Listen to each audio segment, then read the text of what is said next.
Selamat pagi, saudara-saudara yang kekasih di dalam Tuhan. Selamat berjumpa kembali dalam sapaan inspiratif Klasis Pulau Jawa edisi 29 November 2021. Tema sapaan inspiratif kita pada kesempatan ini adalah kusta hati dan pikiran. Saudara-saudara, tangan adalah anugerah luar biasa yang diberikan oleh Tuhan kepada kita. Tangan untuk memberkati, bukan untuk memukuli. Tangan untuk menguatkan, bukan untuk melemahkan. Tangan untuk menjamah, bukan untuk mengambil secara serakah. Tangan untuk mengusap air mata, bukan untuk menunjuk tanda menghina orang lain. Dalam Markus pasal 1 ayat 41 dikatakan, Yesus mengulurkan tangannya, menjamah orang kusta itu dan berkata kepadanya, "Aku mau, jadilah engkau tahir." Yesus adalah yang kudus dari Allah. Berita Injil mengungkapkan bahwa tangan yang kudus menjamah tubuh si kusta. Bagi Yesus, orang kusta bukanlah orang yang kotor dan najis, seperti yang dipahami oleh masyarakat Yahudi pada umumnya, bahwa orang kusta harus dijauhi, bahkan diasingkan dari tengah-tengah masyarakat karena kena kutuk dari Tuhan. Bagi Yesus, orang kusta bukanlah orang yang kotor dan najis.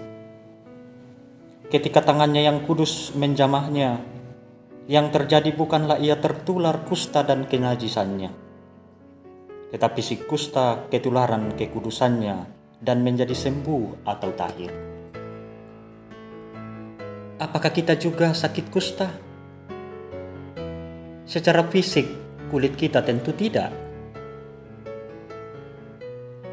Mungkin iya, hati atau pikiran kita yang terkena kusta. Amat mudah kita berpikiran, berperasaan, berprasangka, dan berkata negatif terhadap orang lain. Dengan demikian, kita sebenarnya menderita kusta. Bukan kusta dari kulit, tetapi kusta dalam hati dan pikiran kita. Dengan menyampaikan dendam di hati dan berpikiran kotor dan negatif tentang orang lain, kita mengalami sakit kusta. Maka, marilah kita memohon kepada Tuhan agar Ia berkenan mengulurkan tangannya untuk menjamah pikiran dan hati kita, supaya kita tidak mudah berpikiran, berperasaan, berprasangka, dan berkata negatif terhadap dan tentang orang lain. Entah itu suami, istri, anak, orang tua, rekan kerja, pimpinan, sahabat, dan sebagainya. Kiranya Tuhan menolong dan memberkati kita. Selamat beraktivitas.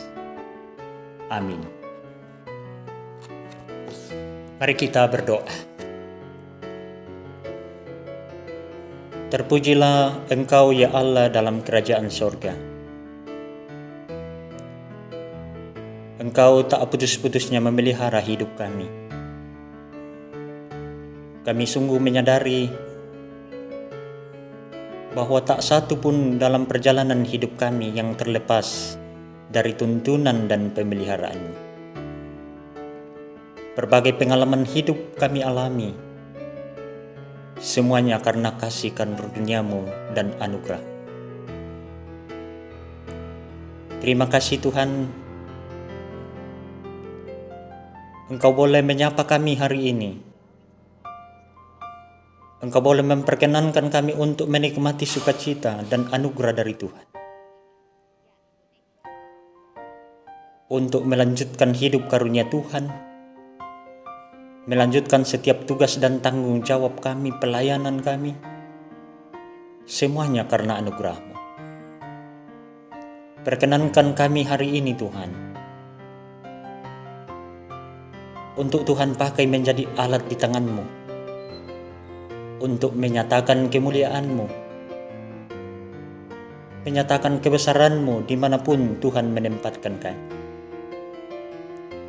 Bimbinglah kami Tuhan, agar hidup kami ini semakin dari hari ke hari dibaharui dalam Roh Kudus, supaya dari hari ke hari pula hidup kami terus-menerus mencerminkan pembaharuan hidup di dalam Kristus. Tolonglah kami untuk tetap kuat menghadapi setiap pergumulan-pergumulan hidup. Topanglah kami dalam menghadapi setiap pencobaan-pencobaan, supaya kami tetap bertambah teguh untuk dituntun oleh Tuhan, berakar dan bertumbuh berbuah di dalam Kristus. Ampuni segala kelemahan kami Tuhan, segala dosa-dosa kami. Terima kami yang datang berdoa dan mengucap syukur dalam Kristus Tuhan kami. Amin. Demikianlah sapaan inspiratif pada kesempatan saat ini. Selamat beraktivitas, Tuhan menolong kita, Tuhan menuntun kita. Haleluya. Amin.